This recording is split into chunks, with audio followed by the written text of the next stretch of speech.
I'm Phil Gaimon. I was a pro cyclist for 10 years. Now I'm retired, but I still train as hard as I can to set the best times on the toughest climbs I can find and go on fun adventures on my bike all over the world.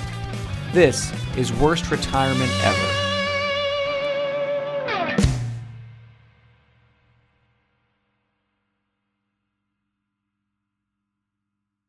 Hi folks, welcome to downtown Redlands, California. Not a city that you might have heard of unless you're kind of deep into the domestic cycling scene.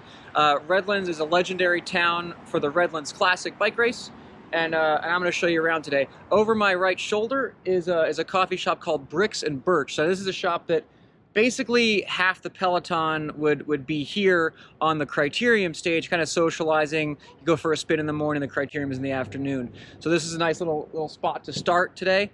The other half of the peloton was at Augie's Coffee. There was a debate on which coffee was better. I was always a Bricks man, but you know, I'm not going to fight about it.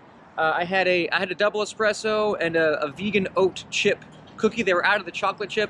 People think that I rail against oatmeal raisin, but that's only because of the raisin. I have no problem with oatmeal in the cookie itself. I also have no problem. The vegan cookies can be done well, and they do a good one. Although I would have gotten the chocolate chip if it was available.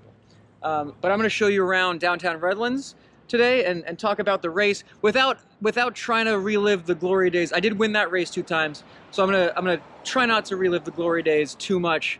So this here is the last turn in the crit, and also in the final stage they would do like an altered version of the crit for the start and finish circuits.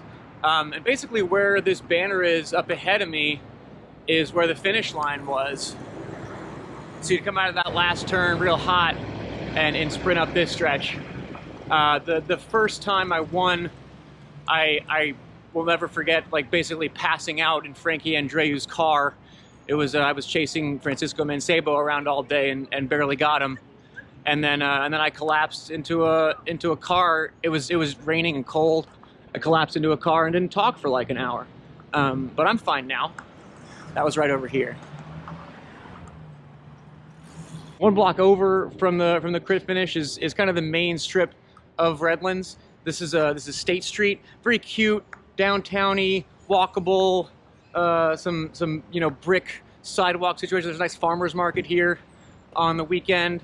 It's a cute little town. So this is like 2 hours, maybe an hour inland from LA, depending on traffic, you know, or it could be 7 hours on a bad day. But it's a nice little spot. It's called the Inland Empire, sort of the region. So it does get hot as hell, but this is a really cute pocket. Lots of palm trees and citrus groves and good people. This is the first turn of the crit course, which is super tight. If you do it right, you start coasting before the last turn, and everybody bunches up in that turn, and then you could smash through it. I've only done about 1,000 laps of this crit, so I'm just going to do another one for old time's sake. It was a really fun one. Like, the Redlands community just really is into this race. There'd be thousands of people watching, which is kind of rare in the States. And they'd also like do a really good job setting up host housing for the riders, and kind of the local families would jump the opportunity to cram their bunk beds full of broke bike racers like me. I did take out Chris Horner in that turn one time. I was in yellow, and I was trying, you know, when you're trying to control the front, you've got to be big, you got to take a lot of space, and you don't want people to kind of get around you and swarm your team. So you sort of take bad lines on purpose to take up more space in the road. And you know, the line I took was a little bit too bad. You know, I fell down, and then Chris Horner fell down too, and it was a whole thing. But again, everybody was fine. Now in the Redlands Classic, they would change a lot of the stages up year to year. There was an uphill time trial for a long time. They had a TT in Big Bear, circuit race in Highland. But the two things that didn't change. The crit was always the same, at least from when I started doing it. And the final stage, which is pretty legendary, is the Sunset Circuits. That's where I'm headed now. Naturally, they're repaving at least part of the Sunset course today. Should have brought my LS. I didn't know. It's damn. I just cleaned my. Ugh.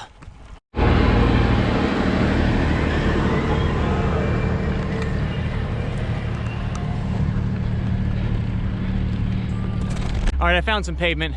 It's Sunset Road or Sunset Drive, one of those. I named the course after. We're kind of up above Redlands here. You can see the ridge. You got Big Bear over that away and the town down below.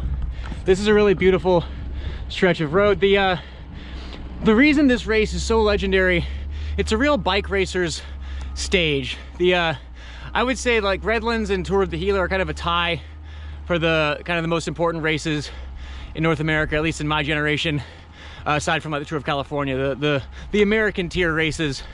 Redlands I think is super legendary because it's a bike racer's race. The Gila, there's a mountaintop finish, there's a long time trial, so that's when it's a little more European. Redlands, especially this stage, twists and turns and time bonuses and shorter stages, but a lot faster, very American style. So what we would do is just do a bunch of laps. I believe it was 10 laps, kind of around the sunset circuits, and then descend back into town. And then the final sprint would be in the crit course, basically. A lot of times, like this course was so intense, a lot of times there'd be like 3 people would make it to the circuits and everybody else gets pulled. So just give you a sense of how sort of wild it is. Redlands would also do a good job with the women's race. They would have an international field, arguably more prestigious on the women's side than the men's race. What's great is I've definitely done at least 200 laps of this course. I still had to put it in the Rome or I'd have got lost. It's too twisty. I'm not that smart. So as you can see here, it's just a beautiful view that you don't get to enjoy because of all the twists and turns and ups and downs. This is one of those races where if you flat, you're done. If you drop your chain, you're done. If you're out of the top 20, you're kind of in big trouble. But I'd mentioned the Redlands community itself, the city gets behind the race. Also, there's a great cycling community here, especially for, you're not a major city. Redlands sort of a smaller town, but they do a group ride on this course, and folks get dropped right away. It's crazy hard, and if you get dropped, you kind of just sit in the grass and cheer on the next folks or jump in the next lap, whatever. But it's a really fun crew, and I would have loved to do like a nice ride with all of them, but obviously not doing that right now. So shout outs to Brian and Joy, Lori Westerland, Paige, Ryan Jastrap, John Janik, who I'm missing. A lot of good folks here. Now the mountaintop finish for Redlands is right here. This road is called Oak Glen. There's 2 ways up, both about the same distance, kind of just does a U to the main road behind me, but this one starts with this long straight drag. It's 4%, you can barely see it, but you sure can feel it. So Oak Glen it was hot when I raced it, it's hot today. It says 105 right now on the Wahoo. And you can see there was a fire a couple months ago. That whole ridge is gray and all got burned. Yikes. But so far it looks like they protected the bottom. There's a lot of horse farms. Up ahead I know there's some apple orchards coming up, so I hope they're all right. I'm pretty sure this was the fire that was caused by the infamous gender reveal. Of course it was also caused by stuff like climate change and, you know, bigger forces. And then one guy lights a little match, and the thing is that was gonna burn. Not exactly fair to the gender reveal to blame them, but they did, they did start the fire. Now, if you're wondering, there will not be a KOM in this video because I already have this KOM, and I consider it to be one of my safest KOMs because it was during the race. I had a full lead out from my team and a young Mike Woods. So I forget, I'd been like 4th or 6th or 8th in the time trial the day before in Big Bear or Flat TT. Ooh, look, a wagon. So Western, that's great. So I was like kind of in the GC from the time trial, but all the guys who were ahead of me, we knew were gonna get dropped on the climb. They were just bigger time trial-y dudes. So we came into the bottom of this, and I sort of told my team to just go to the front and make it real hard, and then I should have been able to finish the day in yellow. So the team went to the front at the bottom and got us through that kind of long straight drag, and then Woodsy went to the front, and I just sat behind him barking, and every time I said, hey, a little faster, he just went up 20 watts like a robot. And then I think around like a K to go, he sort of looked like he ran out of steam. So he looked back and he was like, hey Phil, did we drop the yellow jersey yet? And I started laughing because yellow jersey was long dropped, including like almost everybody else. And Woodsy had no idea. He was, so all that was left was like Chris Horner, Lachlan Morton, Gavin Mannion, who else was in there? Just all the best climbers. And they were all, like, I had a free ride and they were all not looking so good. And we started laughing and I was like, oh crap. I was just trying to finish with the front guys and I would have yellow. I was like, oh, I'm gonna win. So Gavin Mannion attacked and I launched off that, but he was well clear around like a K to go. And I won the stage by like 20 seconds, something like that. And somehow Woodsy recovered from his effort and went by Gavin and came second. But who could ask for a better KOM lead out, you know?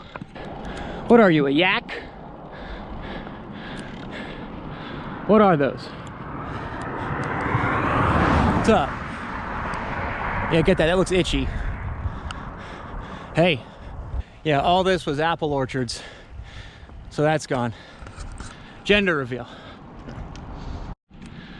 Last time I was here, I saw a bunch of deer in here. Where the heck they went. So the finish line is right behind me there. I was gonna say, you know, I was feeling bad for Glen and the fires and all that. Except I guess it's doing okay judging by the never-ending series of cars. It made it super annoying to make this video. So over here there's you got apple pies, apple orchards. It's mostly an apple-based economy at the top of Glen, but that seems to be enough. There's a store called Granny's Attic, which I'm sure is just killing it. So that's Glen. That's the Redlands Classic Queen Stage situation.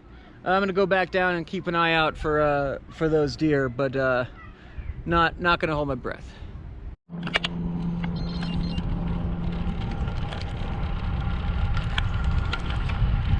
So they say that that a pro athlete dies twice, and I think part of that is when someone's more interested in talking about what they used to do than what they're about to do.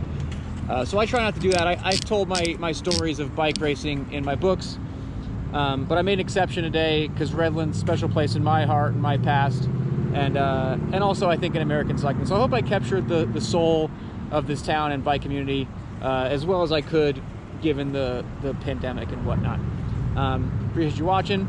You know what? Don't watch my next video. Go out and ride a bike. That's the best I can do right now. See ya.